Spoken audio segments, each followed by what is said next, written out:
We're rolling. We are rolling. That is the last time in a while I'm going to hear you say those words, Jonathan.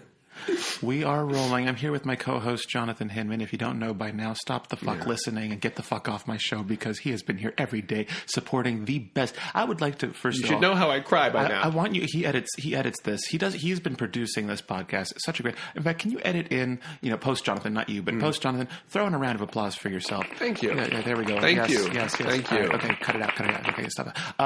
No, Jonathan has done so much for this podcast. He has been the life and blood behind it, and oh my gosh, we have grown as men. That's true. Since then, our wieners are a little longer. Yep. Yes, and balls are a little wrinklier. Well, I have to say my balls are still the same, and I was a little let down. I was thinking this podcast would change my nuts, but I still got the same three things. But I really have had such a great time on this, and it's been I was just telling Jonathan, before the break, that this show has given me personally a lot of confidence in myself, and I feel like you I totally back that up. Yeah, it's like when you're editing, and I mean, you experience this a lot when you're watching yourself, but it kind of hits you differently when it's a stream of consciousness thought. It's a real time thing. Yeah, and you kind of listen to yourself and you're like, oh my God, I have to accept myself now. And so it actually is very helpful and nice. It's like, you know what?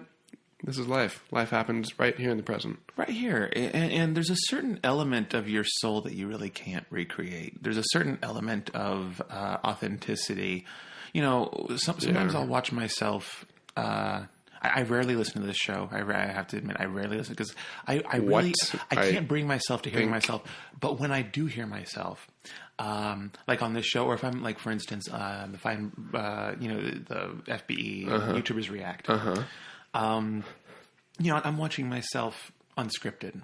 But I can watch that because I know someone it's the tip of the iceberg. I know they're choosing the best of my takes there. Right. But I'm watching myself, and I'm thinking, it's as if I cut this down to 2 minutes. Well, no, and anything to 20 minutes. Right, 20. Anything that I watch that has me unscripted in it, I'm usually pleasantly surprised at how I did, and I feel like you might feel the same way with the podcast. Like I'm not as horrible of a conversator as I thought it was. Yeah, isn't that great? It is very, very exciting. I'm not as stupid as I thought I might one day still be. No, I am very, very, very fortunate to have had this podcast because it's given me so much more confidence. I knew I was funny in a video that was edited, that was written, that spent days working on is this funny, is this not, but I had zero confidence in myself as a person, as someone who could be funny in a conversation, who could and I got to say, last year, I went on tour last year, and I wasn't 100% confident that the whole world should see my show.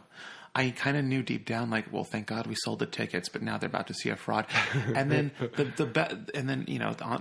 best part. But you feel that way all the time. I feel that way constantly. But the best part of that was we did a Q&A thing, and we did I did some crowd work. That was the best part of the show. And that's where I felt like the audience, I had them the most was the crowd work, the unscripted. What do y'all think? They were like, no, fuck, I was at his show. I fucking tried to leave, but they locked us in. Especially at the Q&A part. Especially at the Q&A part. They deadbolt those doors so fucking tight. Oh, my God. No, so then add that with this podcast. I'm hearing, I'm just right now, when I was going on the first tour, I was afraid that I wasn't able to fill an hour. I was afraid because I know how to edit myself. I know how to fill 3 minutes of edited footage because that's what I'm known for. I had never had to fill an hour of real time just on my own delivery. And so I'm like, fuck, how do I fit? And in the last year, just this last year, the first time in my whole life, I've realized, I can be funny for an hour at least. For an hour, I know I can do it. And you kind of test it also at the meet and greets too, because you go to these meet and greets, and some of them, it can last upwards of 3 hours, and you have to treat each person that is paid to come and see you with as if they're the first person, and of course the first person, you're always going to have the most energy and the most, but then 300, however many people later, you don't necessarily want to hug that person. Not all, it's just human nature. You'd be a freak of nature if by 300 people you're like, yes, give me another one. It's like, but I mean, but there's another element of like, just always being aware of who these people are, what difference you make. Because I've been a fan of so many people, and I know what it's like to be the last fan. I know what it's like to be the one that they have to come. And I also know what it means when someone that I'm having sign me an autograph, when they treat me with respect, even though they've been doing it all day.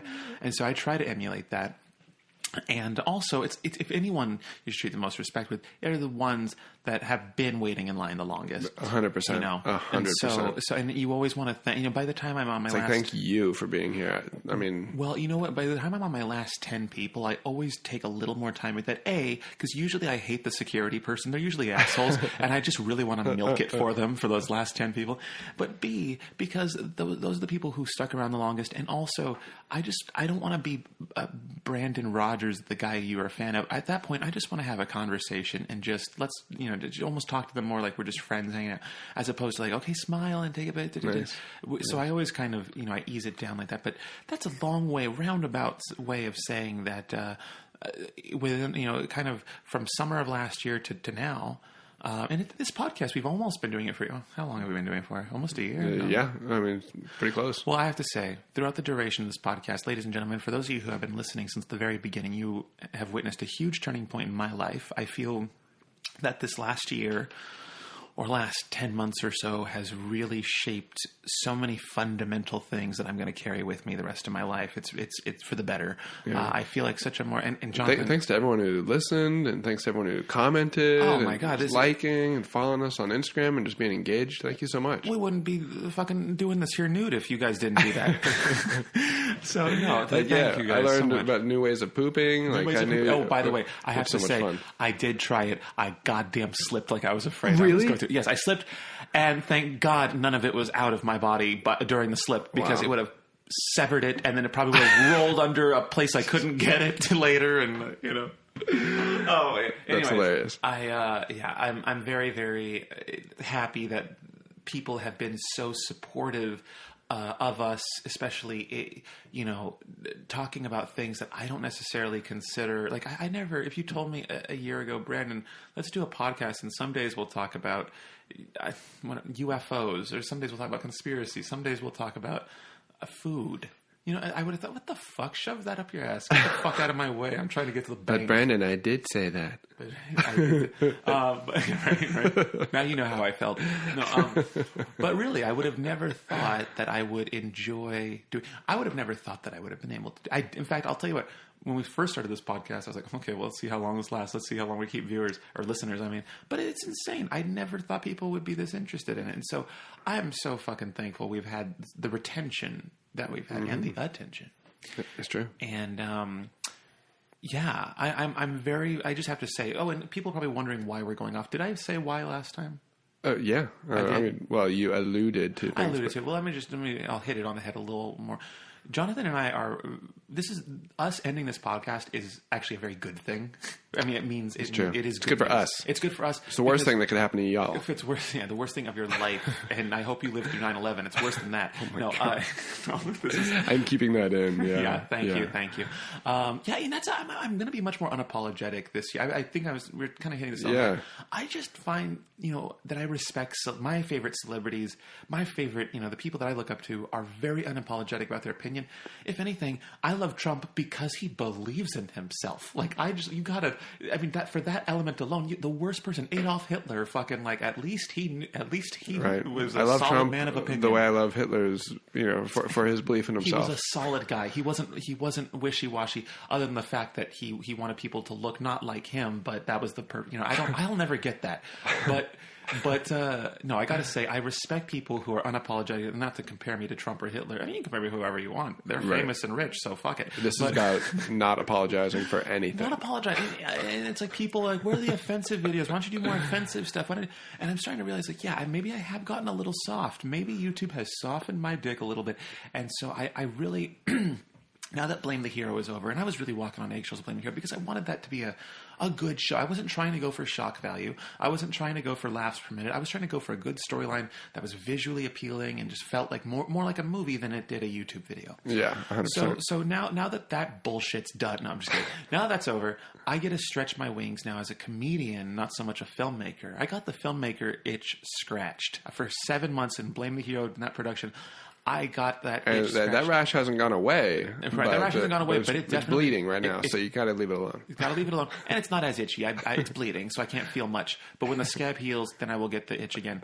No, but right now, I'll tell you what's itching is the comedian scab. And that I know I've been I've been actually posting quite frequently on YouTube. People have been seeing what I've been up to. And yeah, I think I'm going to go for quantity over quality. And hear me out, because everything I'll always have the same level of quality, but you don't necessarily need high production value, which equals high headache, for a laugh per minute.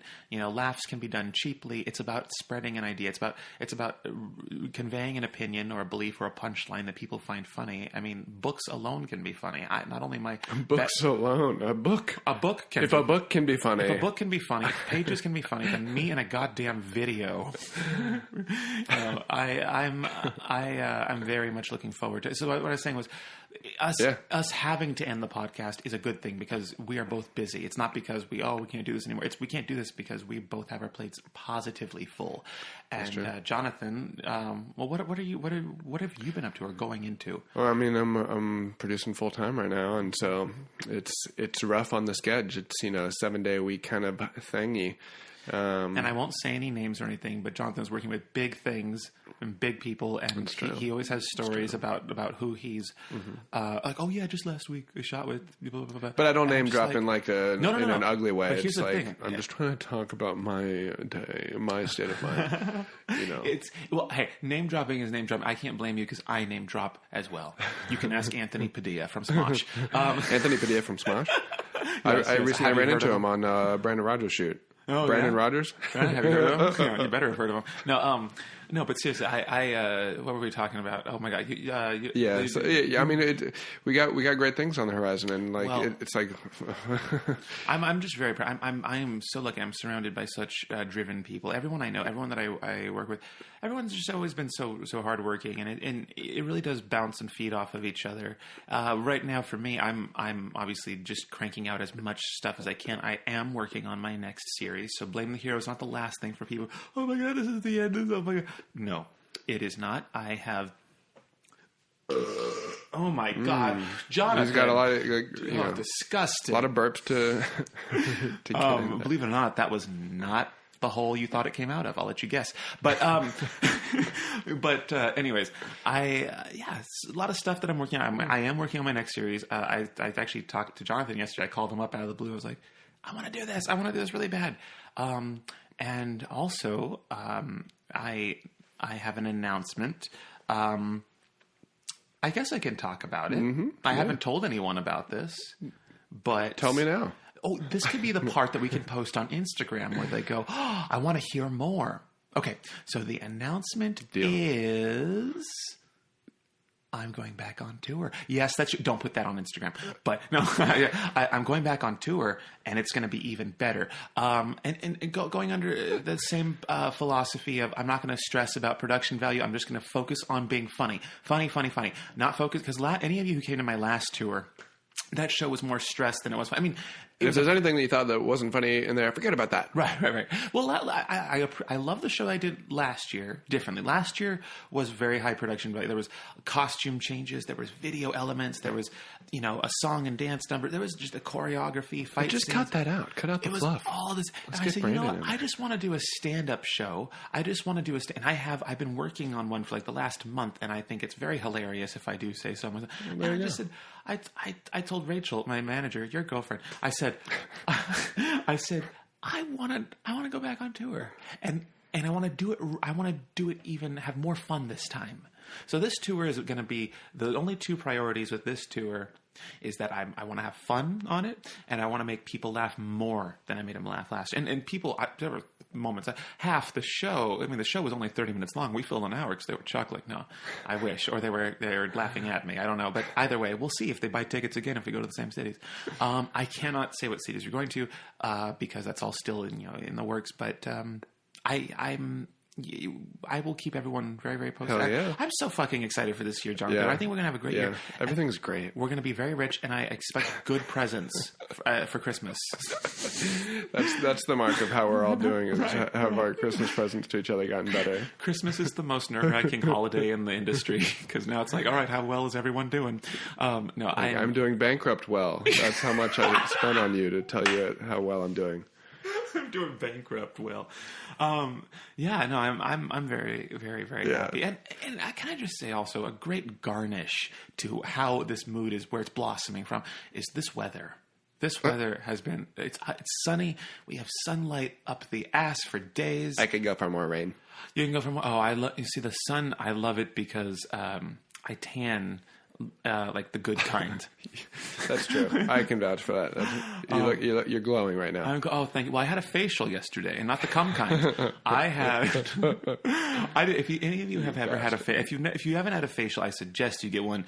Jesus Christ, forget what they say about manis and petties. The facials are where it's at. Oh my God! And the more the chemicals burn your skin, the better and more expensive they are. But by the way, I want Jonathan before I continue stroking my own ego and talk about myself. I want to know people. We asked him to leave comments. We asked him to write in. Mm-hmm. Did anyone bother? Yes. Oh, yes. We had some of our best fans write in. Oh, probably our only best fans if they're the ones who wrote it. If you didn't write in, you're not a best fan. No. All my fans are best fans, even the ones that aren't the best. Okay, now this is from. What's his or her name? I just thought this was interesting. This email message was sent by a student at LSR7 School District. If you feel any content in this message is inappropriate or potentially harmful, please contact emailabuse@lsr7.net. Okay. And there's nothing. Is there a body? Maddie Norris. Maddie Norris. Okay, she says your threatening caption worked. Heathens, send me it. What the fuck? Like, I can't believe. Did I? Well, maybe I might have posted a picture where it was like, I don't know what she's talking about. Me neither, actually. The drugs these kids are doing. I know. I just liked how. I should report some abuse on my podcast for something I can't decrypt. Well, Maddie, I'm sorry. I don't know what you're referring to. I think we need to contact LSR We need to contact her school district. Yeah. Just because. And we need to tell them that they have students that don't know how to remove the bottom part of their emails. Your students aren't sneaky. You need to educate them. Okay, so we have Sammy Velasquez. It took me so long of my lifetime to know how to say that name. Velasquez. That is so here we go. And it's still wrong. And it's still, at least I nailed it in white language. But let's see here. Dear Deep Balls Podcast, first off, I want to say I love your podcast. And second, I would love to know what gave you that final push to quit the law office you were at. I am 20 years old. I'll be 21 in August. And I am kind of stuck at... By the way, my birthday's in August as well. So I like this guy already. Or girl. Is it man or woman? We don't know yet. It's a mystery still. Sammy. And these days you can't tell. I'm kind of stuck at a job right now, and it sucks. I went to school to be a medical assistant and ended up being a receptionist. That's funny. I actually was a receptionist for a very long time at the Conrad Hilton Foundation. So, Sammy, you're doing great. You're doing great. Oh, well, that's where I am now. No, but okay. So he says, I try my best to work as hard as I can at that office, and no one appreciates it. Well, girl, you're a receptionist. No one's going to appreciate it. That's just part of being a receptionist. No one appreciates it. That's a job that does not require. It is a shitty job that you don't get tipped for. That's being a receptionist. It's true. Yeah. And my coworkers are the fucking worst. Well, yeah, because you're the receptionist. You're the people to give them their mail and to clean out the fridge when they've pooped in it. And they're like, oh God, I'm so angry and I just want to treat someone like shit. Like, who can I safely treat like shit? Oh, that person's sitting behind that large desk on their, I get to stand above them and eat their candy. And yeah, no, trust me, I've been there on both sides. Things when I've been there for 6 months. Let's see. Oh, let me go back here. And my coworkers are the fucking worst. They wonder why I don't know how to do certain things when I've been there for 6 months. Every time I ask them to teach me something, they refuse to do it, and they criticize the things I already know how to do. I'm going to be moving with my aunt and uncle to Massachusetts by next year, so I don't know if I should let them know ahead of time or if I should just wait and give them 2 weeks' notice. If you can give me any advice, I would greatly appreciate it. Love, Sammy and Scrubs.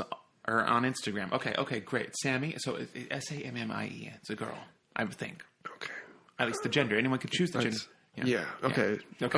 So Sammy. First of all, you should tell him you're leaving 2 weeks in advance. Don't tell him now.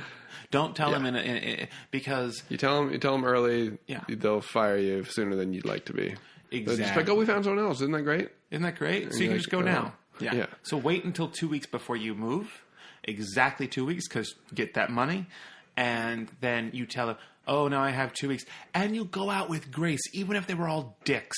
You don't even, and don't side eye. I'm telling you, people, you think we can't see the side eye. Humans are built to read facial gestures we can't even comprehend. We just know we read that's why we get vibes. We call it vibes. That's why CGI faces still look like shit. Right. There are certain so when people, Sammy, when you a lot of people in the office, they think, well, I didn't say anything rude. I didn't do anything rude. But odds are, if you're like most people, if you're a normal person, you probably gave some people some side eye, because I've done it. If I feel like my coworkers are all dicks, and usually I do, especially after I started working with Jonathan. No, but usually when I think the people around me are all, they all hate me. I find myself sort of kind of perpetuating that by not, I don't say hi as nicely. I don't, I look at them a little bit more coldly. I'm not as friendly with them if I feel like they don't like me. Mm-hmm. And that's just something you can't do because at the end of the day, when you leave, you want to give them no ammunition to say, oh, well, she was a bitch or he was a dick. That's true. What you want here is just a good reference. I know it's tempting to be to have some sort of dramatic quit story, and that actually just gets you nothing. It gets you nothing. I've had the dramatic quit story, and I'm not glad I did it. I'm not glad I did it because it gave me nothing. Yeah, and it's like, God damn it, I turned all that work into not even a reference. That's what you do to yourself. You want your next employer, especially if you've been there 6 months. 6 months is a good solid time. It's not a year, but it's not 3 months. There's it's just better for your next potential employer to be able to call them and be like, how were they? And be like, great. So do everything you can to make that the case. And don't do anything to totally fuck yourself over in that regard. And trust me. I have done that. I have done that with companies. I have left with my middle finger wide up, like it is up their ass. And and now I almost have kind of anxiety because I know that there's like a company of people, or a disbanded company of people that are out there in the workplace that remember me as just bye assholes. It's like and that's just, especially in LA, it's such a small world. You run into people. Now, granted, you're going to Massachusetts, and I don't know if anyone lives in Massachusetts. But really, regardless, it's just just don't just exit as best you can and move on to the next thing. Let me put it this way: doing that will not. There's no cons to that method. There's no downside to that method. So leave it at the 2 weeks, and and I think carry as much of a positive vibe. I like it. That does sound really annoying. That sounds like I believe that you're getting treated bad. But get out of there when you can and keep it positive. Just roll through as positively as you can, Sammy. You got to, yeah. All right, let's move on to the next one because I'm bored of this story. Too much positivity. Let's go to something. All right, we got an entry here from Sophie. Soph. She goes by Soph. Soph. Yes. So fucking cool. Nice. That time I was almost on a children's TV show and scammed. This is Sophie's story. Soph's. Yes. Let's travel back to 2014 when I was 13 years old. Sorry, I know you must feel old reading that. Well, I do now. Exactly. No, I feel old all the time, but that's why I hang out with with old people, with children, with children. Yes. I was an acting student for around 9 years at that point. Girl, 9 years is too long to be a student. And And I got the opportunity to audition for a children's improv TV show called Kids Prov 1, 2, 3. Oh my god! Oh my god! This is something straight up. I would write that. Kids Prov 1, 2, 3. Oh my god! Wait, is this a copyrighted thing? Did she say this is a big? I almost want to steal that for something. If you see Kids Prov 1, 2, 3, or maybe I'll change it Kids Prov ABC or some shit like that. I'll change it around. I auditioned and made it on the show. Congratulations! It was structured like a family-friendly Whose Line Is It Anyway? And we were told it would be aired nationwide. For 2 years, we were either rehearsing or filming in front of a live studio audience every week, and we completed 2 seasons of this show. I just want to point out really quick, I don't read books ever. How good am I reading this? This is really, I'm not even, it sounds like I'm just saying it. You know, no one knows anymore. No one knows like how good a reader they are. Well, I've been reading a lot lately, and I think I've gotten better at reading and talking. Because I've been taking an acting class. It's a lot of it's reading and talking. That's true. I just want to say, guys, can you read this out loud? You like haven't been asked that in a decade, right? I just wanted to tell people like this is the first time I'm reading this, and I'm so good at it. I'm just saying it, and I'm not even stumbling. Thank you, podcast. Thank you, podcast, for helping me with this. Okay. Anyways, back to the show. She said we completed 2 seasons of this show. We were told we would be paid $200 an episode in our contracts. Fuck, I see there was a stutter. And the episodes were going to be aired on ABC. Wow, ABC, or an affiliate channel. Okay. Well, maybe I don't know what that could mean. Sounds official. As we got older, we started to realize that the show probably wasn't going anywhere. The producers were very old and inexperienced in modern production. Once paid, we never heard about the show. Once. I see. Well, don't leave that in because that's clearly. Well, you can leave it in. I don't care. I'm still good at reading. I'm 30, but I'm about to be 31, by the way. And I just said I'm good. I'm still good at reading. Oh my word. Okay. She said the producers are very old and inexperienced in modern production. Once our filming stopped, we never saw a cent of the money as we were supposed to be. The cent of the money we were supposed to be paid. We never heard about the show ever again. Not only that, but our improv instructors were also not paid. It was something I dedicated a few years of my life to, and I'm grateful for all the improv training, but it's all I got from it. Anyways, it was a wild experience and a fun story. I could tell at parties, and you guys, the website is actually still up if you would like to pursue it. The website is still up. Oh my God, click on it. Kidsprov123.com. Oh, fuck. I can't parody this. It's a real thing still. Oh, my. Do they still do it? Hey, Kids Prov, if this is still an active site, anyone's listening to this, fuck you guys, okay? You had to cancel yourselves. Yeah, you heard so. Fuck you. Oh, my God. Is there sound? Yes. Oh, my God. This show looks like... I hope you guys hear it. This show looks like really bad, like early 2000s public access TV. There's a character named, or I guess he's a real person, named Brannon with no D. What the fuck parent had a stroke when they were naming their fucking kid? Oh my God, if you put your cursor over it, it stops playing. Like, what a weird embed this is. Oh, like how old is this website? Yeah, this website's where it's like you put your 500 megabyte file into the website. Don't have it streaming from somewhere. I hope you're looking at this with us. Kidsprov123.com. Check it out. Holy shit. There's actually kind of a creepy element to this site because it's like children on a show that's never been watched on a site that's like probably hasn't been visited in like 25,000 years. And like... Yeah, and like the people, it's like old men and like little kids. Yeah, I love it. It's gonna be a good show. Yeah, it's gonna be gonna be good. Let me diddle them ball. This looks like a 1998 website design. It wasn't the internet so clunky back then? Yeah. Oh my God! But amazing. I bet you this website has a hit counter on it somewhere. Remember those? Oh, we got 5 hits.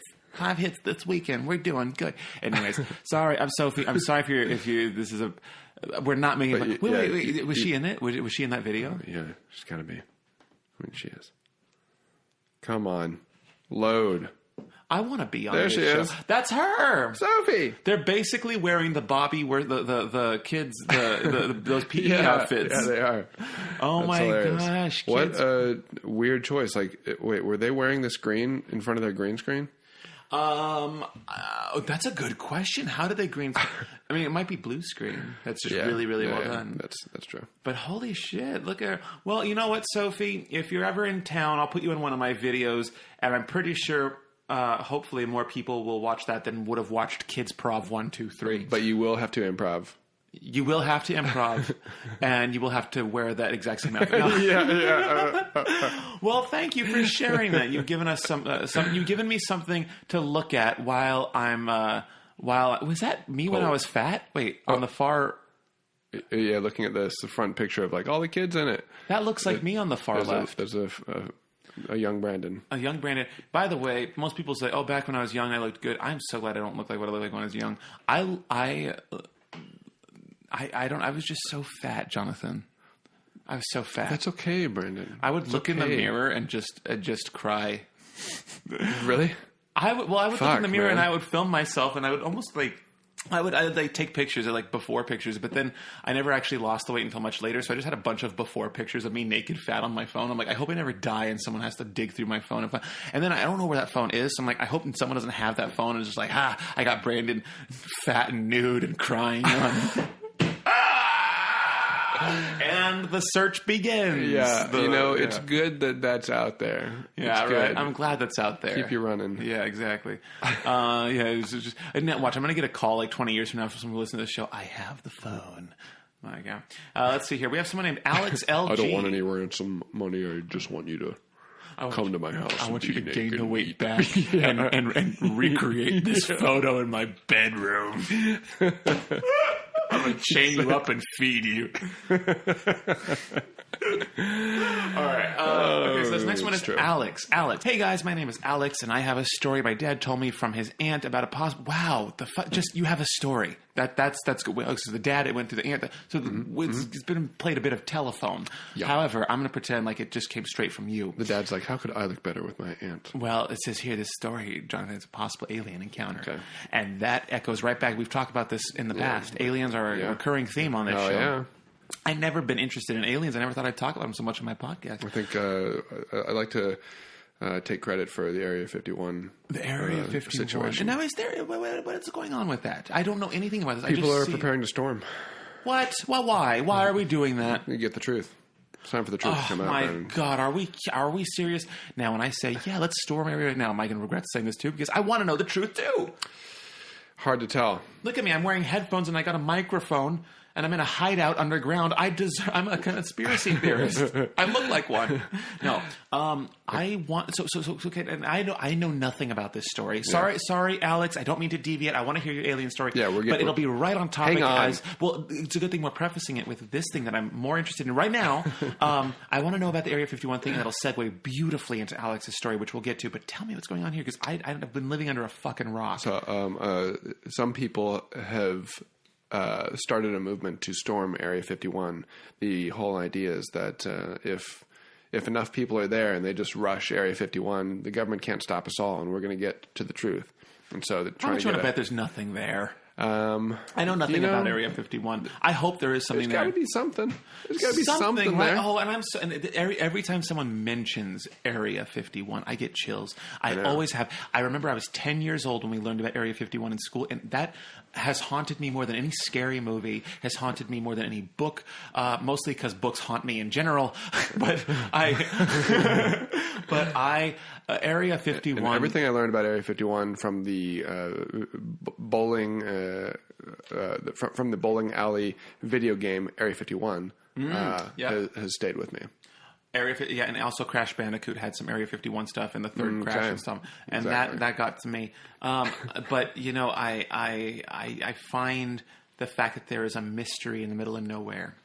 I find it I find it just as almost as frightening as the Bermuda Triangle. You can go through the Bermuda Triangle. That's not like restricted by the U.S. Right. Can you? Yeah, you can go right through there, and then can you? Yeah. Okay, so see, that's not as mysterious to me. There's something about Area 51. Unless you don't make it through, Brandon. Well, or unless you come out a different person. Yeah. Well, the website just came back on. Oh, Kids Prov 1, 2, 3 finally loaded. Finally loaded. Thanks. The video just started playing. Okay, well that just made me push out a turd because I've been so scared talking about this. Let's close this tab. I'm sorry, Kids Prov, but I'm about to overload their fucking servers. I hope they don't keep them in some old apartment for, with some disabled 55-year-old person. No, God, don't cut the last part out. I hope they don't keep the servers inside of someone's old warehouse where we just blow it up. It starts a fire in their house. That's what we're gonna do. Everyone, flood their shit. No. So we're talking about Area 51, and then we're getting to Alex's story. Yeah. But Area 51, okay, so what scares me about it is that it is a big secret. No one knows what's in. No one knows. What happens if you do the Google Earth over it? What do we see? I think that... Okay, you pull that up. I wouldn't trust that. You pull it up. I'll distract the audience.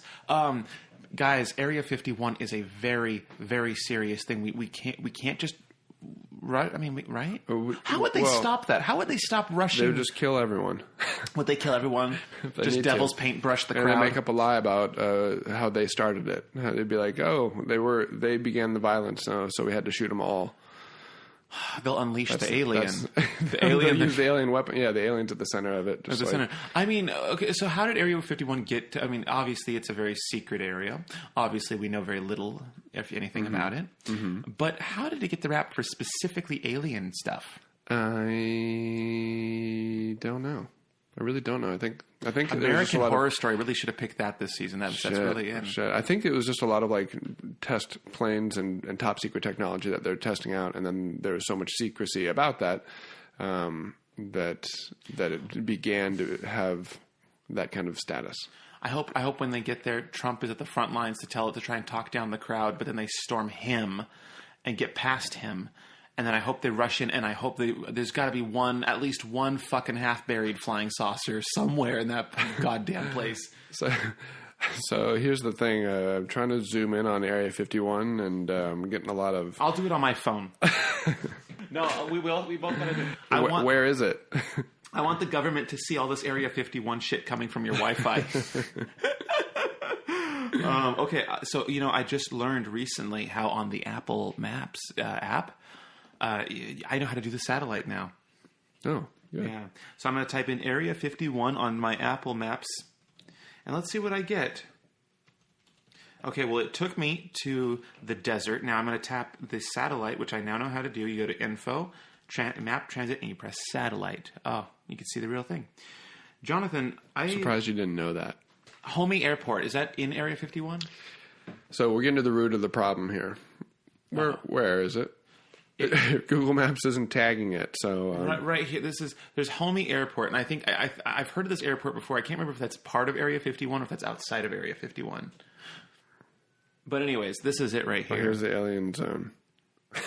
Oh yes, there's all. Oh, I saw this thing on the news this morning when I was at the gym. I was watching the news, and they had this. There's like this cafe that's opening up somewhere on the highway called the Alien, like We Come in Peace Cafe or some zinger title.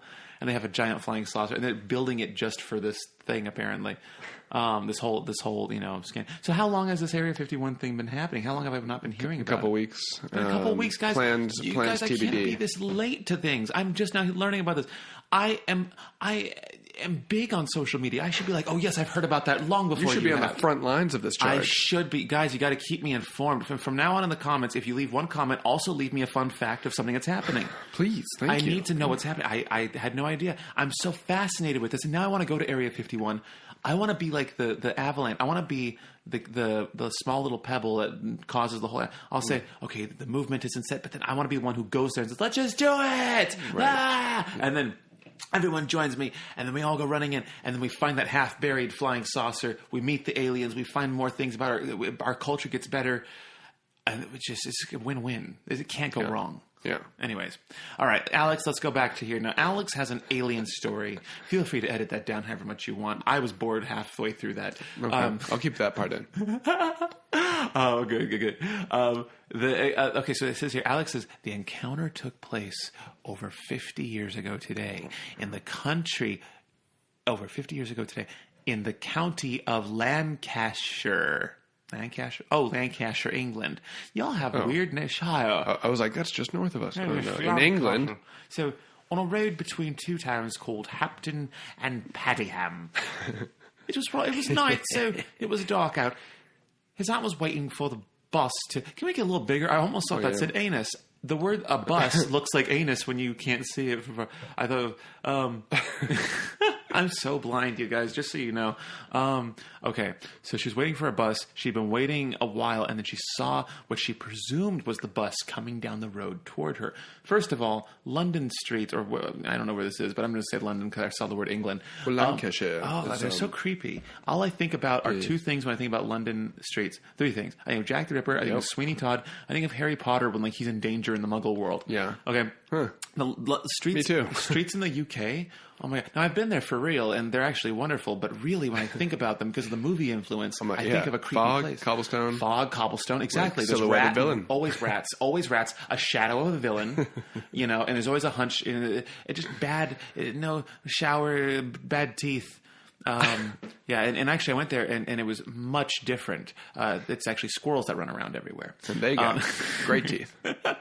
Okay, so it says the bus. Okay, she says she didn't mention any headlights. She said there was a light coming from the windows. Okay, so the bus, quote unquote, approached. So she's seeing this light coming down the street, in London or in England, Hampshire, approaching, making a humming sound as it got closer. But soon she realized it was just a series of windows that were floating in the air.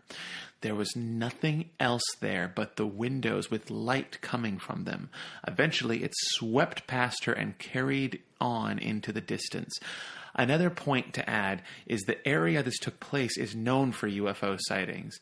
My dad also said his aunt was not the type of person to make things up and even believed alien stories to be nonsense. She wasn't convinced it was aliens, but she knows she saw something strange and unnatural. Thanks for reading. Love you guys and the podcast. Thank you, Alex. That was a wonderful story. And I really want to know. Well, actually, I would say, but I know what she saw. Yeah. Yeah. What it is if you go back and you watch the third Harry Potter movie. That's exactly what I was going to say. Sometimes the bus, really, were you really going to say that? 100%. Sometimes I feel like you just took that straight out of that. Yeah. I'd refer your aunt to this episode of Harry Potter and see if she can confirm. And for those of you who are wondering what it looks like, go ahead on YouTube and watch that clip from the movie, the bus scene from Harry Potter 3. I don't know if it's in the book because I refuse to read the Harry Potter books for the same reason I refuse to read. So let's go into the next story here. I found an article here on my phone. This is by Rachel E. Greenspan from Time magazine. She says this is what actually happens when someone approaches Area 51. Okay. I'm sorry. My mind is still wrapped around this Area 51 stuff. Fair. As more than 1 million people have RSVP'd to the satirical buzzy Facebook event to raid Area 51 and see them aliens, those who have tried to visit the secretive military base that's long intrigued conspiracy theorists they say participants in the event aren't likely to see anything at all. While some Area 51 visitors do believe that the site near Rachel, Nevada is home to a secret government cache, is that how you say it? Yeah. Cache? Of alien technology or aliens themselves, the government says it's an Air Force testing ground. Regardless of the lore surrounding the place that drives tourism, visitors aren't exactly welcome. They say you can tell that they're watching you, says YouTuber Josh Yozera. Oh God, did we just plug someone? Oh God, bleep him. No, I'm just kidding. Who tried to visit Area 51? Share this podcast, right? Yes. Yozera says the area around the gate he approached was basically a desert with fields, cows, and distant mountains as far as the eye can see. Nonetheless, he could tell he was under surveillance. He noticed guards stationed in buildings around 20 feet ahead. They're always watching, he says. 3 gates led to Area 51. 3 gates lead to Area 51, according to accounts of some who have visited. Let me try one. 3 gates lead to Area 51, according to accounts of some who visited. Beyond the guards, he could see further back. Nobody greeted Yozera at the entrance. Cameras surrounded the gates, too. He said he could also make out shapes of people sitting on the mountains in the distance beyond the gates. Despite the eerie feeling, though, Yozera says he left Area 51 with a better understanding of why it fascinates so many people. He says it's a whole big mystery, and that's why I think we all love it so much. And that's why I said it's about the fact that we don't know what's in there that makes it so appealing. Let's see here. Well, we can cut this whole thing out. I just find it really interesting. No, it is interesting. It's fun. John Morris, a photographer and YouTuber who approached Area 51 during a 2016 road trip, says the experience was really cool. He couldn't shake the feeling that something seemed off. You could disappear overnight and no one would ever know. He says it's also kind of eerie. When he headed up to the gates, Morris was struck by how different it was from other military bases he had visited.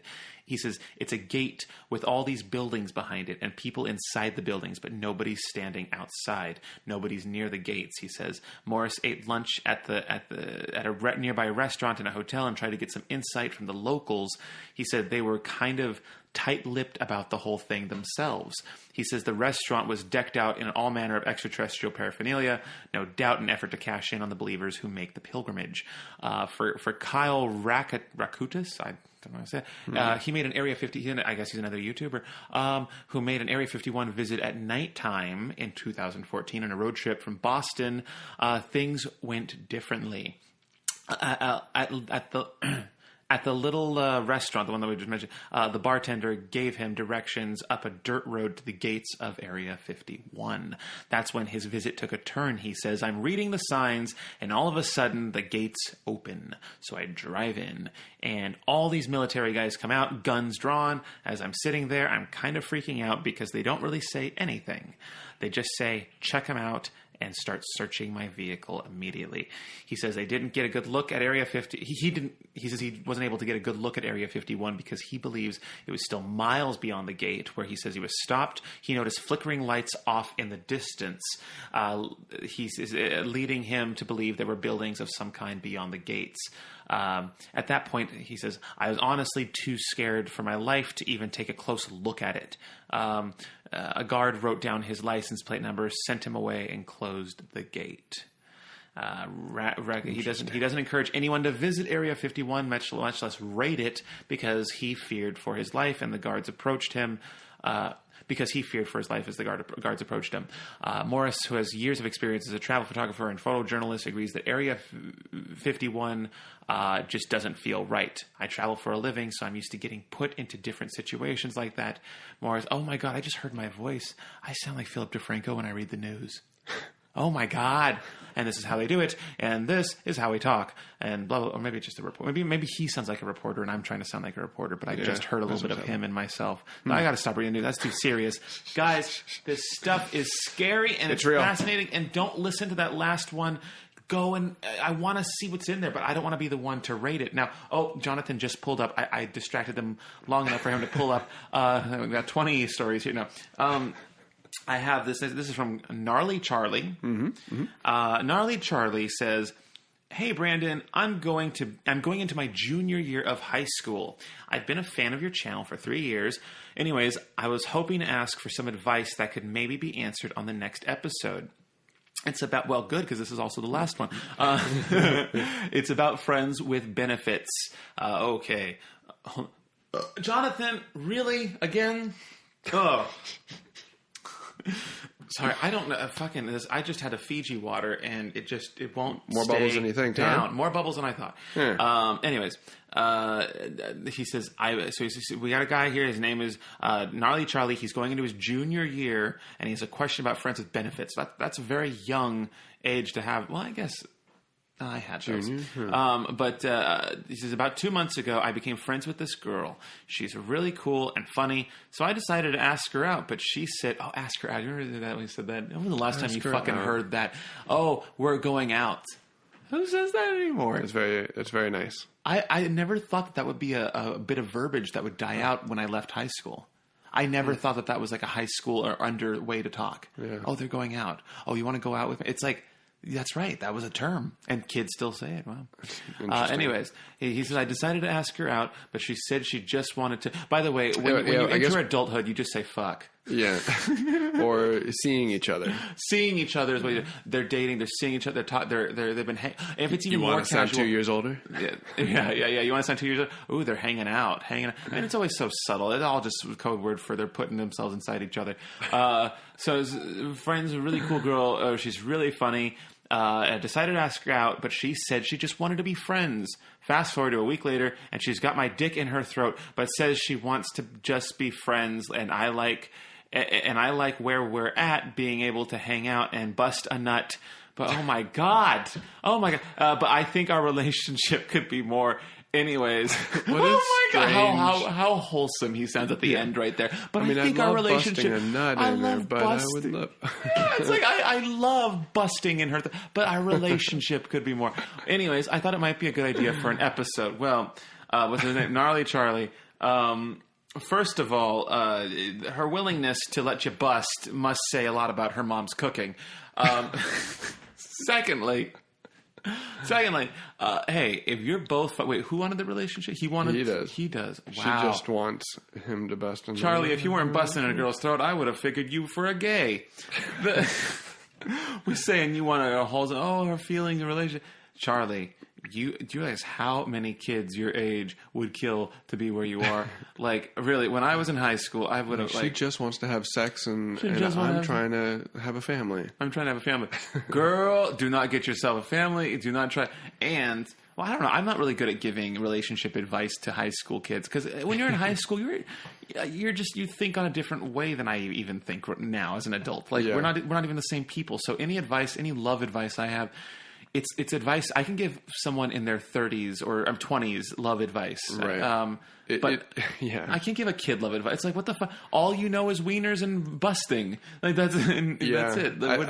Maybe the only thing to say is like be honest about what you want and then accept their response.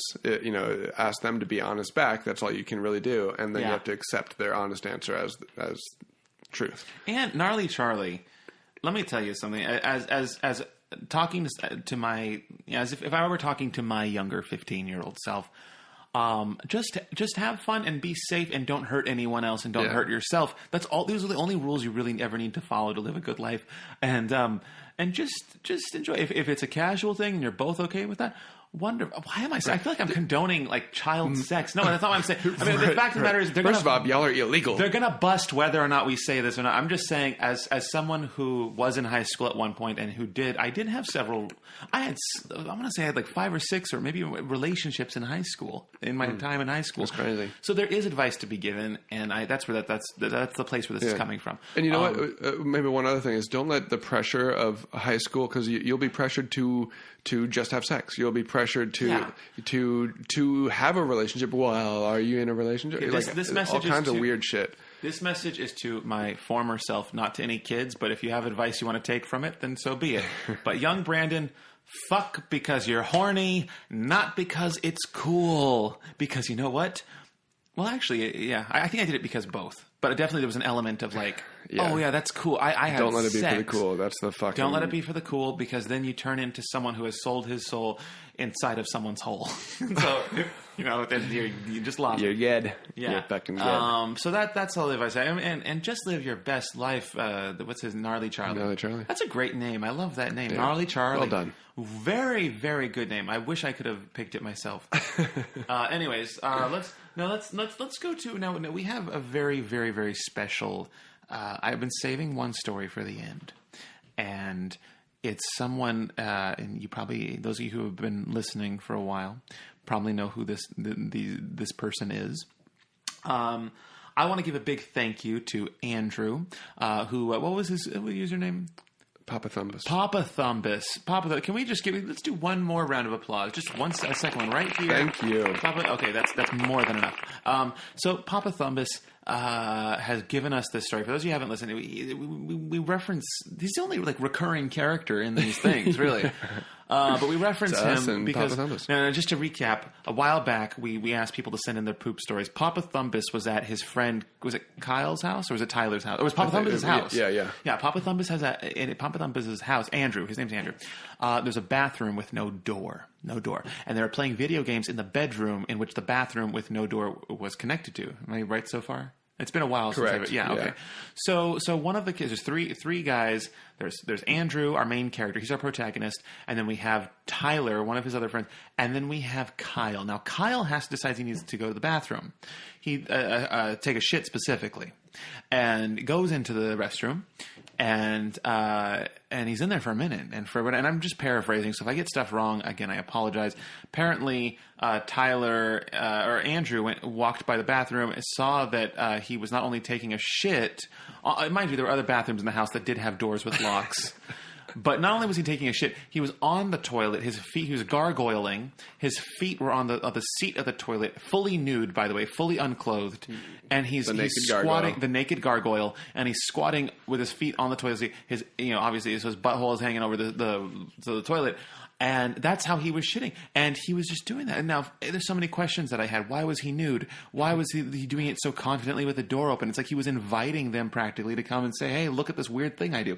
I had so many questions. We've gone back and forth. We went back. We heard back from them once. They answered some of our questions, but certainly not all of them. I almost feel like I had more questions after we heard back from them. I know. Now, can you recap us? How was the, because this all kind of blends together for me. Mm-hmm. How did the second portion of that go? When we heard back from them, I'm trying to remember what questions they answered and which ones I still had. Let's check it out. Well, you know what? Either way, I know the questions I still have now, and that's why. That's really the only question I have is why did he do it?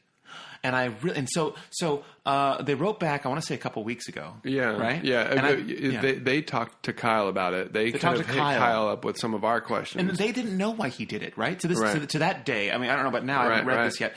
But to that day, they did not know that what his motives were. So that was my main question. What were his motives? Why did he do this at his friend's house? And Jonathan, a couple weeks ago, he said, hey, we heard back from them. They wrote back. And I said, save it for the last one. I don't even want to know it. I don't even want to know what happens. I want to react to this together with my audience live on this podcast. And by the way, now, I will not judge you if the answer is yes, but have you read this yet? Yes. And is it good? Yes. Oh, good. Okay. Great. I feel like I am more excited right now than I usually am to see a movie that I'm excited to see. You know that feeling when you're sitting in the audience seat, you've been waiting for months for this movie to come out. You're just, I fucking can't wait. Just get through the fucking trailer so we can see this movie that I've been waiting forever to see. That's how I feel. I want to know. Uh-oh. No. It might be a shitty story, but I'm going to make it the best possible experience that my listeners can hear. Okay. I don't care if he says, "Oh, he did it because he was possessed. We got the demon out of him. It really wasn't his fault." That would be the most boring outcome. Uh-huh. I think it can only go up from there. I think that while we've reiterated some of this information from Andrew, I think you just get right into Andrew's response, and then we got Tyler coming out with a little more Kyle response, and we'll recap it. Oh, God. Okay. So we have a response from Andrew and a response from Tyler. Yeah. And they've talked with Kyle. Yeah. We don't have a response from Kyle. That's true. But we got Kyle's response via Tyler and Andrew. Yeah, a reaction to everything that's been going down. I've never been more invested in people I don't know. All right, guys, let's find out what happened here. There's so much more we have to learn about why this guy was doing the gargoyle squat. And by the way, I just want to say right here really quick that I did say that I tried it, right? Yeah. Oh, my God, I was so scared I'd snip off a clip. And I think I said that roll under one of my appliances. Yeah. Oh, my God. It's a legitimate concern. It really was. Because it's not going to make it in the hole. If you have the bad enough luck to slip off that toilet seat, your turds aren't going to land in there. It's going to fly all over the place. And you hope you have solids. It's like you need a specialty toilet that's just got like a wider bowl and an area for your feet and like structurally sound. Why is poop so funny? Did we talk about this before? I think it's because it's shameful. Yeah, it's shameful. Yeah. It's so there's a shame in it, and it's so funny. Anyway, let's get into this. All right, Jonathan, let's blow up this font to extra big this time because I don't want to stutter once. I want to be great at reading. Do you do any bigger than that? Like preschool size? Preschool size. Whatever size they put on the wooden block toy. That's a good size. Did it go any bigger? Is that the biggest? That's okay. It's the biggest. Fuck, man. How do old people do it? All right. Oh, wait, yeah, there we go. That's great. Perfect right there. Okay. Now, this is Andrew we're hearing from? Correct. Guys, I can't wait. Okay, let's... So I confronted Kyle about the poop situation. He was half amused by it, but I managed to get information as to why he pooped and poops the way he does. So apparently when you poop like this, you don't have to wipe nearly as much. Yes, we did talk about this last time. Mm-hmm. It's a clean opening, right? Mm-hmm. Yeah, so you don't have to... We got some of this information when we recapped on the poop stories. Right. And this is a good recap on the second portion, because yes, you don't have to wipe as much. Because your ass cheeks are spread apart, and when you squat like this, apparently it's how he's always done it and swears by it. Right. But as to why he gets completely naked, I will never know. He didn't answer that one. Wait, is this the one that we read last time? On the Poop Stories Part 2. Oh, this is Poop. Okay, I was going to say, this sounds very, very familiar. Yeah. Okay. So okay, great. Right, so just recapping where we were. And got it. Oh, here I am thinking, fuck, I know all this already. Oh, thank God this isn't the installment, because I was going to say, this is horse shit that I'm reading. But I says, I will never know he didn't answer that. Apparently, because you know what it is that told me I've read this before? That very familiar level of disappointment. And I'm like, oh, I'll never know that one. Oh my God. Funny. Okay. That's hilarious. Apparently, the reason he decided to poop in the bedroom bathroom without the door is okay. So let me just. We don't have to have me reading this. Yeah. He was right about to poop. Not by much. So just to recap. Yeah. So just to recap the last emo with Andrew. Yeah.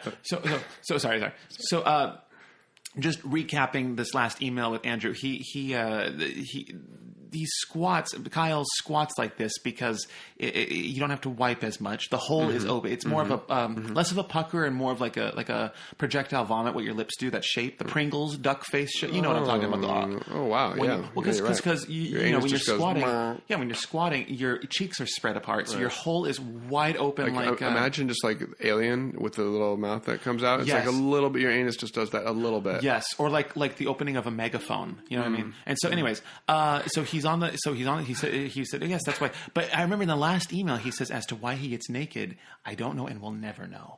Yeah. And that I'm like, fuck, that hurt. That really hurt. And I'm like, and I'm really hoping that there's some explanation. It's like, fuck, give me his email. I'll fucking ask the guy myself. I need to know, why do you do it? It is.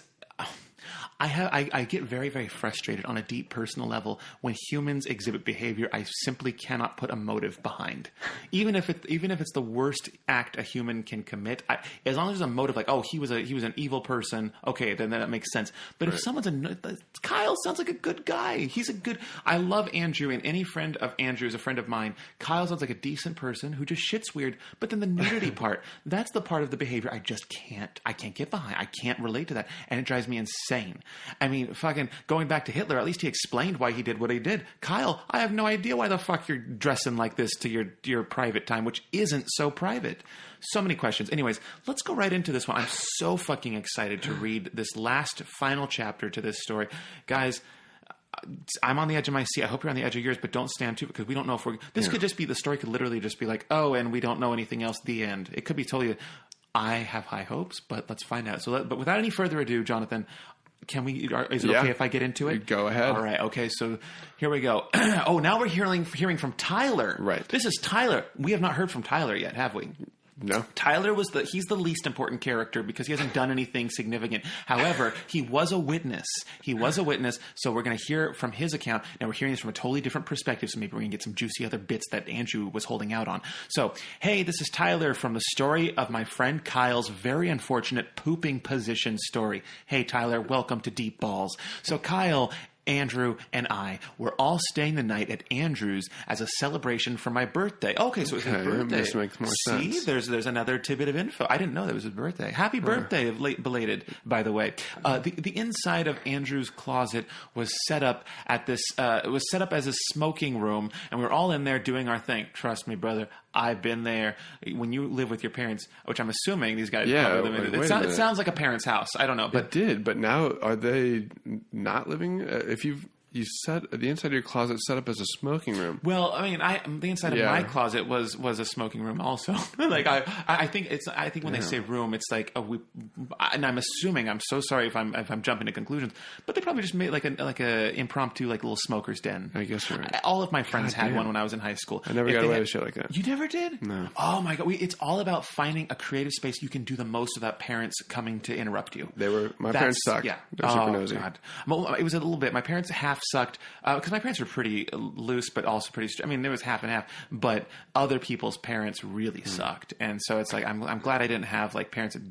But I don't. So when they say this, I'm only assuming based on my own youth. Like this is probably what they have. But I mean, when you're young guys, you hang out. I'm assuming probably not the biggest city in the world. You got to have ways to pass the time. Impromptu smokers lounge is a great way to pass the time. Anyways. Not that I condone smoking or certainly not cigarettes. Yeah. Anyways. So anyways, let me find out where I was. Okay. The inside of Andrew's closet was set up like a smoking room, and we were all in there doing our thing. Kyle, being the brave man he is, decides to leave the closet and take a shit in Andrew's bathroom. Girl, we know the details there. The one with no door. Yep. So I'm assuming it's just probably adjacent to the closet. I'm already actually probably easy. I actually have a pretty defined image of this room. Like I know where the closet is. I know where the door to the bedroom is. I know where the video game section is. I know where the bathroom. Like at least in my mind, like when you read a novel. Okay, well. Oh my God! I just made a relatable. When you read when you read a novel. I guess I have read before because this is how I picture stuff. Anyways, so he goes. Andrew and I are in the closet smoking weed, as you should be, and I decide I need a glass of water. Okay. So I get up, open the door, and make my way to the kitchen. On my journey, I pass Kyle doing his business, and out of the corner of my eye, I see this large, tan, sweaty mass. Beautiful. Because I'm high out of my mind, I look instinctually. You know what? I can't blame him because there's something about nudity that's instantly, it grabs your eyes and it's almost creepy sometimes. And I'll tell you how nudity can be used creepily. A24, the people that did Hereditary and did Midsommar, those are both two good examples of horror films that use nudity as a horror element. It's the unexpected, like, oh my God, that person's naked. Oh my God, they're not supposed to be there. Also, what else has used It Chapter 2, the trailer, the teaser to It Chapter 2. Have you seen? There's a naked old lady in that. And The Visit. And the visit, nudity. So I'm kind of like, that's where my mind would go. If I was high out of my mind and I walk and I'm Tyler and I'm walking by the bathroom and I see this, right? And I see, because you know what it is. You know why nudity is so frightening? It's the initial human instinctual reaction to something that's not supposed to be there. It's unexpected and jolting in that way. And I would be pretty startled if I walked by a bathroom and saw not only a naked person in there, but someone who was crouching. That would immediately scare me. Not to mention, apparently, a hot, sweaty mess of a person. So I'm extra, either that or I would be so turned on depending on who it was. I'd be like, okay, I wish this bathroom had a door, but fuck it. So Kyle is hunched over, feet on the toilet bowl, fully nude, clothes folded neatly in front. I feel like I do remember that detail, but I forgot about it. He folded the fucking clothes. I don't even fold clothes when I'm putting them away for over a month. This guy's only putting them away for his shit, and he folds them. I mean, this is some Norman Bates fucking behavior here. This is some fucking psychopath behavior. Guys, watch your back when you're with Kyle. Oh, Jesus Christ. That, someone who shits like that, they're killing babies. Kyle is hunched over, feet on toes, not a single thing on his body is covered. We lock eye contact. Oh, I didn't know there was eye contact. Oh my God, this changes everything. We lock eye contact. I felt like a deer in the goddamn headlights. I added the goddamn. Kyle, for whatever reason, sees this as an opportunity to make conversation, and he says, now, Jonathan, I'm trying not to blow out the mic, but I am exclaiming on the inside, there's now a conversation. Did we know about this? Was this in a detail before? No. I didn't know about the eye contact, and now there's a dialogue. Mm-hmm. Holy shit. He says to me, not feeling good, as I was pale in the face from the amount of marijuana coursing through my system. Wow, and it's like a casual, like, hey, not feeling good. Okay, this is like how people in porno, like when they get when you see them in the shower, they're caught naked doing, oh, just come on, oh. Did you zoom into Kyle's face? Right. Slow digi zoom into Kyle's face. And the thing is, though, it's like in porn, at least it's a sexual setting. Oh, I'm just changing in the gym. Oh, I'm just in the locker room, whatever. This is like, I'm pooping in a weird, unsexy position. Hey, not feeling good? What the fuck? As his neck grows longer. As his neck grows longer. I can't relate to this behavior. That's why it scares the shit out of me. Kyle is scaring me. Anyways, I just need to push through and read this story. Yeah.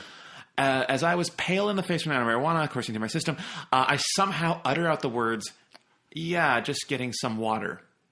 Now, I've known Kyle since 3rd grade, and he's mentioned his pooping methods before, but I always pass them off as jokes because, that's such a stupid way to take a shit in the first world country. I race out of the room and get my water, choking back laughter.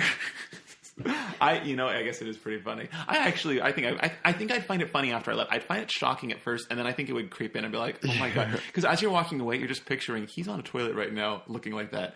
Anyways, I make my way back to the closet and alert Andrew of the ritual I just witnessed. I love the way Andrew wrote. And I gotta say, I love the way Tyler writes. They have a way with words that's it's very funny. I told him to make it discreet, but his dumbass walks out, stands in the bathroom doorway, and just looks at Kyle, and then rushes back to the closet. We're both laughing so hard. I laughed so hard I had to run out of the closet and throw up. Oh my God. Shit, that's a good laugh. Oh my God, that is a fucking best kind of laugh. If you don't throw up, piss, or shit, you ain't laughing. I just want to know when he discovered this method and what drew him to it. Did his parents teach him this? Do they even know? I refuse to believe this is the only time anyone's ever walked in on him. God help whoever sees him next. Oh my God. P.S. I sat Kyle down and showed him the podcast, and we had a good laugh about it. He appreciates the compliment and suggests you try it. It's the most natural way to poop, and you wipe less. I mean, I wipe the same. It's not a burden for me to wipe. I remember like, oh, I gotta do this shit again. Oh, it's like, no, thank God. I like having a clean asshole. Well, Brandon, you use wet wipes sometimes, so you get that cleanliness. Yes. But let me tell you, wet wipes.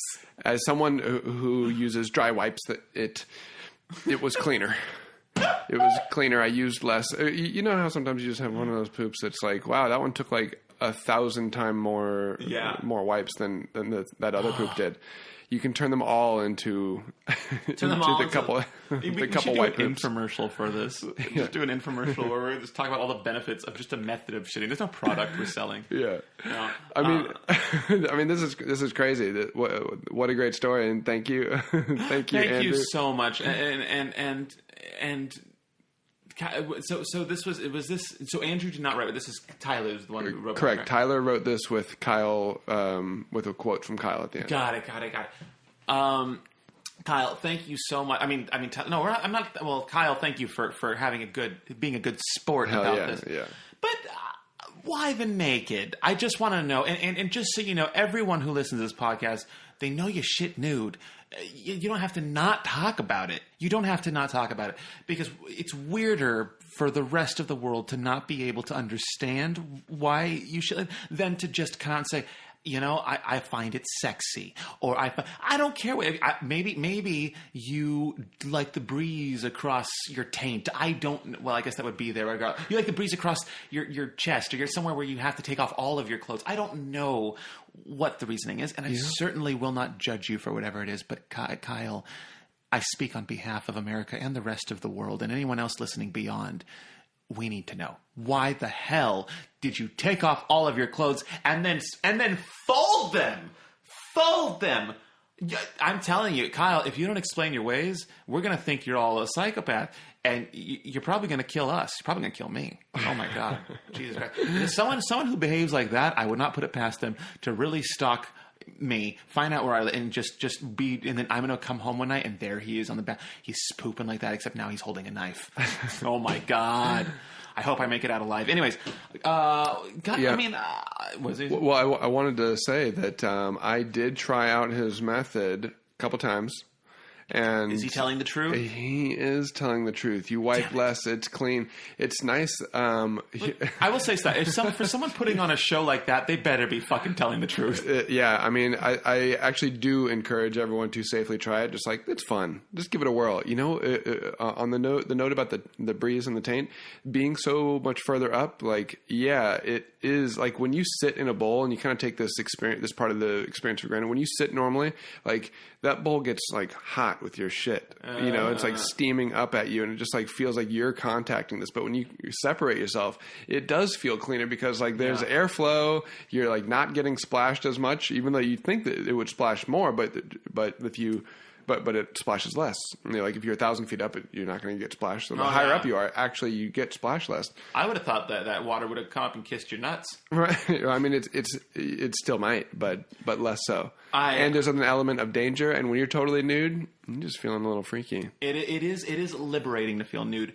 You know what's funny is I enjoyed feeling nude more when I was fat. You know what's funny? I think that the people with the more disgusting bodies like being nude more. And this is if you ever go to a nude resort, not one attractive person is like, you go to a locker room, only the old or fat or something's wrong. They're nude. Never the hot people always got their nice clothes, their tight clothes. They always got their other. But I think there's something about having a disgusting body. You just want to be nude. I'm not saying I'm moving on past the Kyle thing. It's not about you, Kyle. This is just a general observation I've made on my life. Attractive people, you should consider the nudeness. And I'm not saying the fat people or old people or whatever should put it away. I think you should let everything hang out.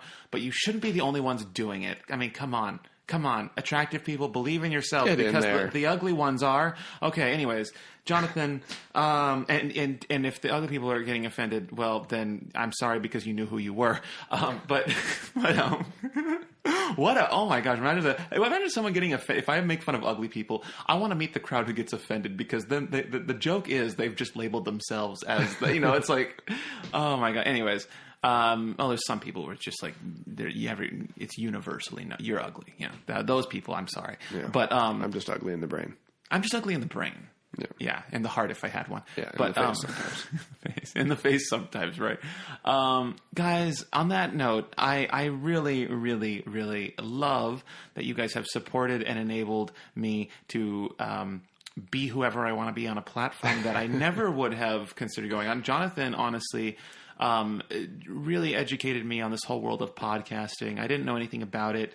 It's something that I learned that I love doing. I love hosting this show. I love being able to let my mind run because I live alone and I have a bit of old lady syndrome where my mind is running all the time, but I live by myself and I have no one to talk to. So every time I do this podcast, it feels like visiting my grandkids or when my grandkids come and, you know what I mean? I get to talk and talk and talk. And it's like everyone who listens to this, I don't care if you're older than me, younger than me, bigger than me, smaller than me, if you're Jewish, you are my babies and you're my grandchildren. And I love it when you come over. And in that case, and in that sense, I feel ageless. I feel like I'm just a voice they tune into, and it doesn't matter my age or my height, my race.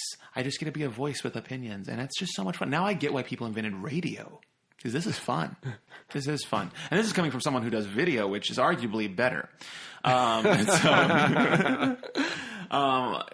Jonathan. Thank you. One third cue of applause right now for you, Jonathan. Here it is. Thank you. And it's been fantastic. I'll let this go on a little more, a little longer. Okay, that's too much. Okay.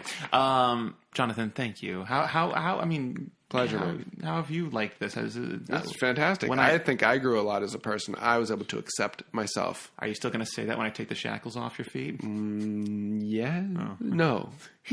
Yes. I don't know. No, I feel like likewise. I feel much more confident in myself as a speaker. And it just radiates into everything. Like when I went to VidCon, I felt more confident when I went up to other YouTubers whom I largely, many of them I admire a great deal. And so when I walk up to people, I get very nervous. And this podcast has helped me not be nervous. It helped me, be like, oh, I know how to talk to this person. I know how to communicate. I know how to get my feelings across and how to express in a way that the YouTube videos would never teach me. The YouTube videos taught me how to edit together a good delivery and how to shoot, lighting, and it's just more of a production thing. Mm-hmm. And this podcast really taught me more about the real life stuff, the real time, how to fill a real hour, how to have a real conversation with people. I feel totally different. So, and largely, that's mainly because of you guys. You guys are what kept this podcast going, and because of you, I feel, on the most personal, deep down level, so much more confident. Not even just like a fake, like, yes, I feel confident because I did a podcast. Like, it's fundamentally changed the way I've looked at and respected myself. So, word snaps. Can I get an applause? Oh, no, not here. Oh. I want you to remember the 3 Qs, but any more than that, it's a crowd. But seriously, so thank you from the bottom of my heart. And I know, Jonathan, we've been talking about this a lot. Like this podcast has meant so much to us, and it really has set us both in a really positive light. And in LA, the way you communicate with people is a currency in itself. It is a very, very, if not the most important tool, the ability to network. And because of this podcast, I feel like I just no longer sweat conversations with anyone. And so, thank you. And guys, I say this every week. Well, actually, I don't know if I've said this at all, but be safe. Be safe out there, guys. It is a scary world. Because of this podcast, we now know about aliens and serial killers and apocalypse theories. And we got the truth here. We got the truth here. And we learned about ways to shit. Again, also be safe if you try that technique as well. But ladies and gentlemen, and everyone in between, thank you so much for listening. And until the next podcast, whatever that is I can conjure up comes out, catch me on YouTube and catch me on the road if I'm coming to a city near you. Guys, have a great day.